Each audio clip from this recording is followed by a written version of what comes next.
KPU itu tidak berkehendak melanjutkan pilkada tapi nggak berani ngomong kan? Di situ aja problemnya. Karena harus digarisbawahi ya. Mau argumentasi dari persis. Mau pakai apa? Mau pakai mulutnya apa? Kang Yus ini?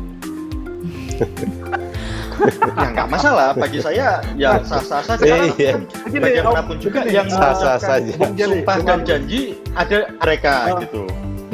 Ya Bung. Ada mereka. Iya. Gimana? Iya, kerangka hukumnya ada. Kerangka hukumnya ada kan tadi dikatakan. Terus kemudian saya pikir kalau kerangka hukum, landasan segala macam sudah selesai. Anggaran juga tersedia ya. Iya. Anggaran juga tersedia. Saya pikir tidak ada alasan kemudian memang untuk tidak bisa menyelenggarakan di tengah pandemi. Kalau kemudian kita hanya lihat dalam perspektif penyelenggara pemilu dan kontestan dan pemerintah. Tapi kemudian kita juga harus ada variabel lain yaitu kontestan dan masyarakat. Nah, saya pikir ini yang penting kemudian ketika nanti dalam perjalanannya KPU, kalau kemudian dianggap itu kesalahan KPU oleh Agus misalnya, itu tidak mampu menyelenggarakan sesuai dengan protokol COVID, itu bagaimana? Apakah akan tetap dilanjutkan atau kemudian juga seperti apa? Itu kan saya pikir penting juga ada treatment. Berarti kemudian ini untuk yang kesekian kalinya kalau terjadi. Gitu kira-kira. Sedangkan kan KPU nggak bisa diintervensi. Jadi gini. Kalau terjadi seperti itu yang dikatakan. Ya Mbak Regina. Saya setuju tadi yang saya argumentasi Kang Yus ya terkait dengan kerangka hukum, nanti ada juga budaya hukum kan nyangkut disiplin masyarakat, disiplin penyelenggara. Tapi ini catatan menarik, justru pada saat tanggal 4 sampai 6 September pendaftaran bakal pasangan calon, bukan karena budaya hukum dari pasangan calon dan disiplin masyarakat, tetapi ternyata ewu-pakewu yang ada di Komisi Penyelenggara Pemilu di tingkat daerah. Misalnya ada satu daerah yang itu calon bupatinya itu kemudian tidak menyertakan surat keterangan bahwa dia bebas COVID. Alasannya dibawa oleh stafnya. Tapi kemudian diberikan ruang bagi kepada pasangan calon oleh KPU untuk masuk ke ruang wilayahnya KPU. Nah itu kan sebenarnya bukan kemudian karena nggak disiplinnya orang, tetapi aparatur yang menegakkannya itu justru punya kelindan relasi yang aneh di daerah. Di situ yang jadi soal. Nah, terakhir terkait dengan instrumen hukum yang tersedia. Di Perpu nomor 2 atau Undang-Undang nomor 6 itu diberikan ruang gerak sejak awal Maret bahwa di sebagian daerah atau keseluruhan daerah bisa dilakukan penundaan, mau keseluruhan mau sebagian.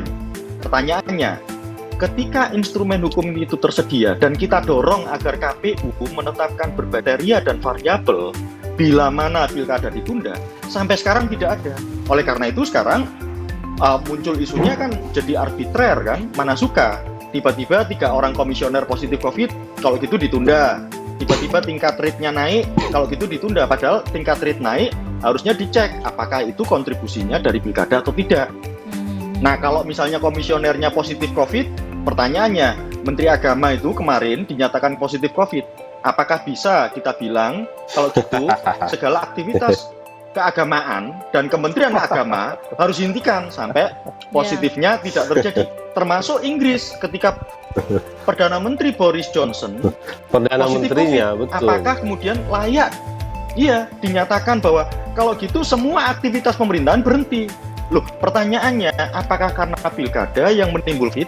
Kalau memang begitu argumentasinya, loh kalau gitu di lockdown saja negara Indonesia ini sehingga kerumunan di pasar tidak ada, kerumunan dimanapun tidak ada. Justru dengan pilkada ada instrumen yang tersedia, ada aparatus penegakan hukum yang harusnya berjalan. Disitulah kemudian tingkat positif COVID secara potensial bisa dikontrol. Justru di sana logikanya, kalau saya. Iya. Di situ Mbak Regina. Makasih. Bagaimana? Tapi gini Regina, saya mau betul, saya kira saya setuju yang dikemukakan Yus ya, bahwa ada problem di tingkat masyarakat, peserta pemilu dan masyarakat. Nah mungkin yang paling penting memang masyarakat ya. Kalau peserta pemilu itu kan lebih mudah sebetulnya ditangani, meskipun memang banyak yang bandel ya. Misalnya begini, peserta pemilu ya tinggal pengetatan sanksi aja. Dan itu kan sebetulnya kalau kita bicara penegakan sanksi dalam konteks yang kemarin itu, ya memang mau tidak mau kita harus ke KPU-nya, Yus. Kan gitu, itu satu ya. Jadi mudah-mudahan KPU sekarang ini akan lebih tegas kepada partai politik dan peserta pemilu, menegakkan sanksi kalau terjadi pelanggaran protokol COVID ya dalam tahapan-tahapan selanjutnya. Nah, yang memang penting ini masyarakat. Nah, tapi kan begini ya, sebagaimana yang tadi Agus bilang juga, saya tadi bilang bahwa ini tanggung jawab bersama sebetulnya, karena ini kan ini kan menyangkut semua ya. Karena itu memang kepatuhan terhadap disiplin protokol COVID ini ya mestinya tidak hanya diberlakukan kepada pilkada. Gitu, keseharian kita itu memang harus itu yang kita lakukan kalau kita mau penyebaran COVID-19 ini tidak akan makin masif. Kan gitu, tapi ya tidak boleh dong kalau karena sedang ada pilkada, ketidakmampuan, ketidakpatuhan dan ketidakdisiplinan masyarakat itu dijadikan kambing hitam pilkadanya. Kan gitu. Jadi soal kita memang adalah bagaimana mendorong ya supaya masyarakat disiplin, patuh dengan protokol kesehatan gitu. Hanya dengan itu menurut saya kita bisa menjalankan pilkada secara baik ya. Meskipun memang ini tidak begitu mudah. Ya sama tidak mudahnya dengan kita menghadapi pandemi ini. Semua kita kan mengalami kesulitan nih.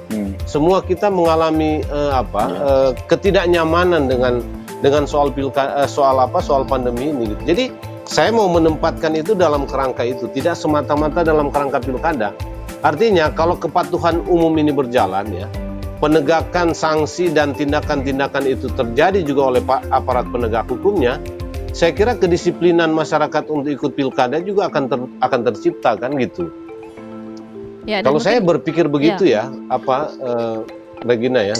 Ya, dan mungkin KPU berpikir kalau sudah menyangkut masyarakat umum sudah bukan tanggung jawabnya mereka lagi, mungkin itu ke aparat penegak hukum atau mungkin ke Satgas Covid-nya sendiri ya. Bagaimana? Ya, saya pikir begini, memang kemarin kan ada kesan gitu ya. Mas Yus.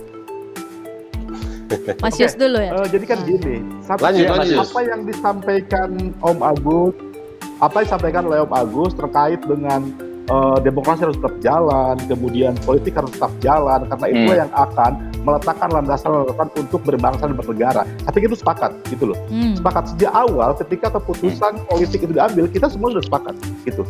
Cuma karena berbagai macam presiden yang itu menunjukkan ketidaksiapan siapapun, entah itu ketidaksiapan DPR, ketidaksiapan KPU, itu menunjukkan akhirnya kemudian kita dibayang-bayangi oleh kekhawatiran. Itu saya sebetulnya, gitu loh.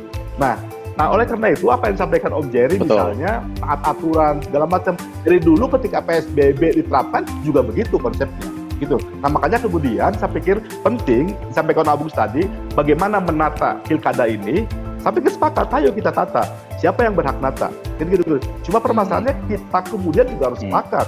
Ketika kemudian di tengah perjalanan tahapan ini ada hal yang mengulangi, mau seperti apa? Gitu loh, maksud saya gitu. Ya. Artinya kan potensi itu kan mungkin, gitu loh. Peraturan tidak ditegakkan, KPU tidak mampu mengendalikan, kontestan tidak mampu mengendalikan, masyarakat juga tidak terkendali. Kan ya itu bukan urusan sedang pilkada atau tidak sedang pilkada, tapi ini faktanya di pilkada, kan gitu kira-kira. Nah itu bagaimana? Apakah kemudian akan lanjut atau seperti apa? Kan itu yang kemudian jadi pertanyaan kita. Itu kira-kira teman-teman. Ya, jadi itu gimana? Jika seandainya terulang maksudnya ya pelanggaran protokol yang berulang ya, itu bagaimana maksudnya? Ya kalau saya begini kalau saya sederhana. Mas Melas aja dulu ya. Gimana Mas? Iya. Gitu Bung ya. Jadi ya kalau saya begini sebenarnya. Ini kan masing-masing pihak, baik pemerintah, para politisi, masyarakat sipil, penyelenggara pemilu punya peran masing-masing. Nah kita cek satu persatu. Mana yang belum menjalankan fungsinya ya. Pada saat pendaftaran calon, ketika ada pelanggaran karena membawa massa, Kemendagri memberikan teguran secara tertulis pada beberapa pasangan calon yang statusnya incumbent karena dalam ruang gerak dia. Kedua, Kemendagri juga menolak permohonan sekitar 4.000 lebih pergantian pejabat di daerah selama masa pilkada. Itu dilakukan. Hari ini, sekjen-sekjen parpol berkumpul dan bersepakat agar pada saat nanti periode tanggal 23 September dan 24 September tidak membawa massa. Pertanyaannya, dari penyelenggara, kita belum pernah tahu ada satu presiden pun untuk menegakkan aturannya. Yang jadi soal. Kalau sanksi, nah di situ yang jadi apa? Pertanyaanku lucu. Jadi gini, masa harusnya kan sudah mengalihkan perhatiannya saat ini kepada justru bukan lagi pada partai politik, pasangan calon. Kita bisa kampanye ke publik bahwa pemilih jangan memilih pasangan calon yang tidak peduli dengan protokol kesehatan. Tetapi bagaimana mungkin kita mengkritik saat ini pasangan calon kalau kemudian kita masih terbentur di urusan penyelenggara ini mau ngapain? Iya, betul. Ini nggak jelas tuh. Jadi kita tunggu sekarang bahwa tata kelola penyelenggaraan pemilu di tengah pandemi COVID ada status-status yang luar biasa.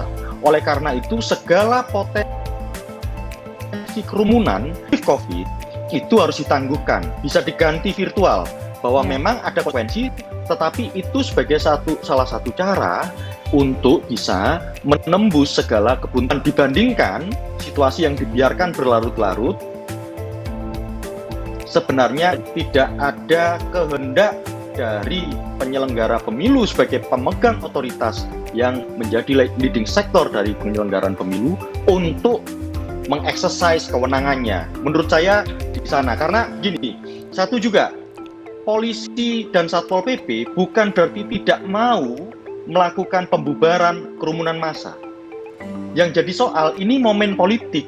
Kalau tidak ada perintah dari KPU ataupun Bawaslu, dianggapnya aparatus keamanan itu intervensi dalam konteks politik.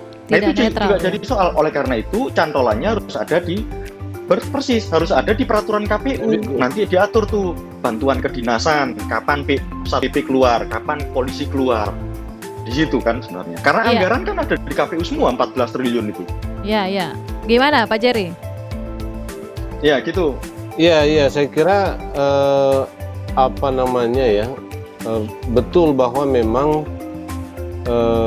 kita mendorong KPU sekarang ini karena kalau saya menilai memang KPU dalam tahapan-tahapan sebelumnya itu belum maksimal bahkan kalau mau minjam kata-kata Mas Agus tadi itu dia memang terkesan nggak peduli gitu karena itu koordinasi dengan pihak kepolisian misalnya dengan pihak pemerintah juga kita nggak lihat dan karena itu sebetulnya ke depan ini yang penting untuk dimunculkan Nah hanya kan begini sebetulnya kalau saya juga melihat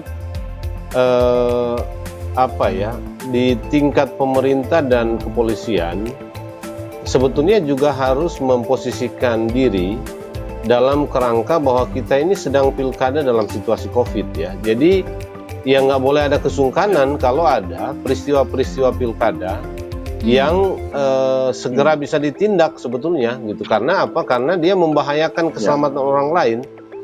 Kan itu. Jadi kalau menunggu KPU dengan performa yang seperti kita lihat sebelumnya, ini bakal repot semua ini.